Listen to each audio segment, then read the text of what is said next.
akkam jirtu jecha yeroo ammaa kun yeroo nuti abdii biqilaa ashaaraa magariisaatii fi qophoofnee jirrudha waan ta'eedhaaf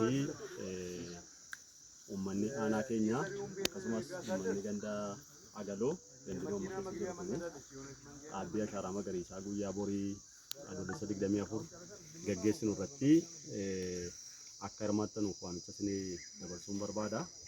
Kanaaf akka waajjira qonnaaf lafaa aanaa Alleetti bara kana sagantaa ashaaraa magariisaatiin biqilaa miiliyoona 1.8 dhaabuudhaaf karoorfannee jirra. Guyyaa tokkotti biqilaa miiliyoona 1.8 dhaabuudhaaf karoorfannee jirra.